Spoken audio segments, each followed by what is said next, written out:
Hi, and welcome to episode 3 of the Tuesday Tip podcast. This week, we're looking at one way you can switch off the negative or worrying thoughts whizzing around your head so that you can take the next step forward on your mentally healthy journey. You're listening to How to Change Your Life One Step at a Time with me, Katie Woodland. Tune in every week so that you can use tried and tested tips, tricks and hacks to start living the life you want right now. There are many different methods out there to help you turn off the negative or worrying thoughts, which are popping into your head left, right and centre. Now, over the next few weeks, I'm going to be giving you a few of these to test out, but it's really important you remember, regardless of the method, these only work if you consistently use them for a minimum of 4 weeks every time you need to.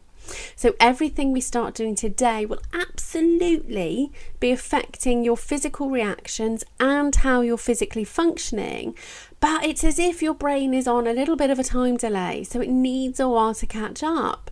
Now, this is because it's undoing all of those solid connections that it's made over the past few months and years and is now rebuilding new ones. You can kind of think about what we're doing like rebuilding a wall, but obviously before we build the wall that's a bit wonky, we need to take down the old one. Now, because this wall has been standing pretty solidly for quite a few years, and we don't have a sledgehammer or a wrecking ball, we have to undo it layer by layer. Now, once we've removed all of the old wall and we're back to the bare bones of the foundations, we can then start to rebuild. So every week of this process, it's as if we're adding a new layer to our wall.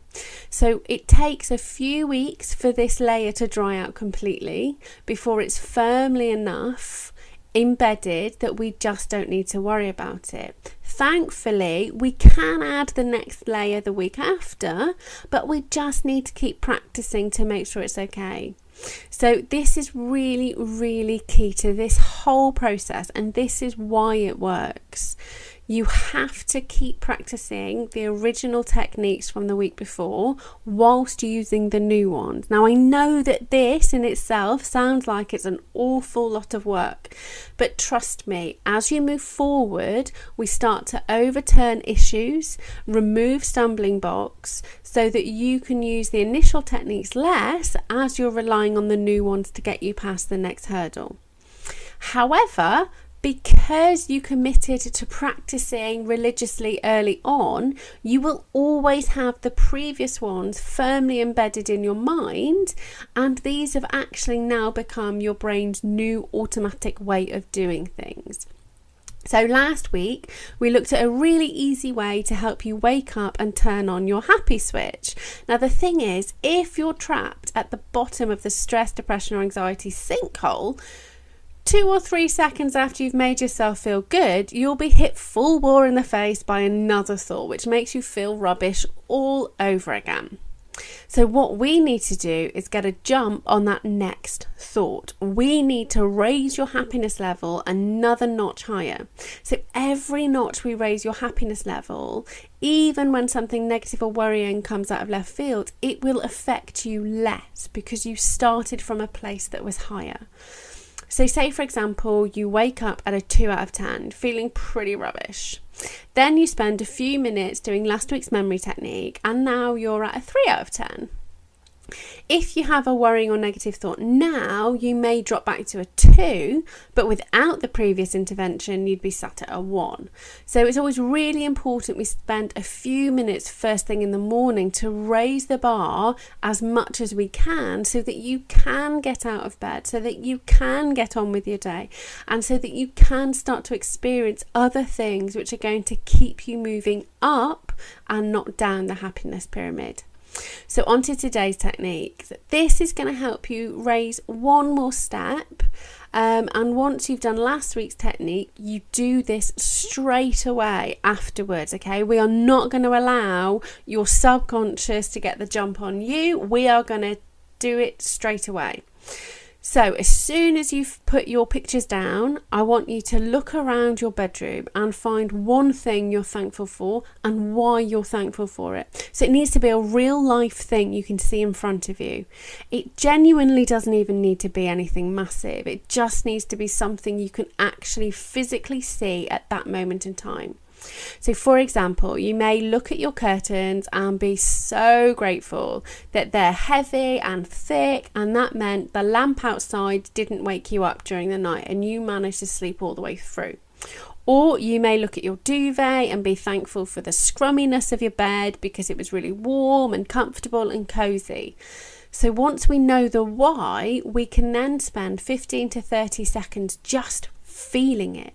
So back to the bed, which is warm, comfortable and cozy, you could wrap yourself up in your duvet and just melt into the feeling of just being so safe and protected and snuggly. And you need to do this for about 3 to 5 different things in your room. They may be things on your person, so you may like your hands, or you really like the fact that you've got curly hair and you don't necessarily need to spend 40 minutes in the morning straightening it because you're just gonna go messy. So it genuinely doesn't matter what it is, but you have to be able to get in the thankful, grateful feeling for it. So just before you get out of bed, you'll need to note them down on your tracker sheet. And then you just get up and get into your morning routine. So it genuinely will have the most impact on your day if it becomes a natural, automatic part of your routine. So it's really, really important that you are using real life, right in front of you objects that you can see when you first start doing this, simply because being able to see it in front of you is going to help you trigger your brain to act in the way that you want, rather than having to rely on your memory, which we kind of both know can be a little bit quirky when we've got stress, depression or anxiety. This is not about positive thinking. This is not about pretending that our lives are different. Doing either of those two things right now is unbelievably bad for you, because it will, without a shadow of doubt, set off your nonsense button in your brain and trigger overpowering and overbearing negative and worrying thoughts. And we don't want to be triggering more. We are trying to turn them off. So throughout the day, if you realise you've been triggered, just find something tangible in front of you which you can be grateful for and get back into the feeling of it, and then carry on with your day.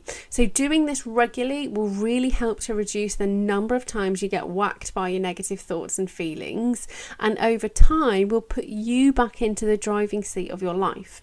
So this week's sheet will help you track the things you're thankful for, and this is really important, because some days you are going to wake up at a 0. And when that happens, it is almost impossible to get your brain in gear and have it switch off from negativity or off from worrying thoughts and back into the reality of the here and now. However, being able to just pick up your list of things which you've previously used and just read through them will enable your physiology to start pumping your happy hormones round and enable you to slowly switch. And then you can use the list to help you get into the warm and fuzzy feelings. So register using the link below to have the simple tracker sheet sent to you. And don't forget to subscribe so that you never miss an episode, guaranteeing you that you're always taking the right next step towards a life full of fun, laughter and happiness. Thank you so much for listening, and I'll see you again here next week.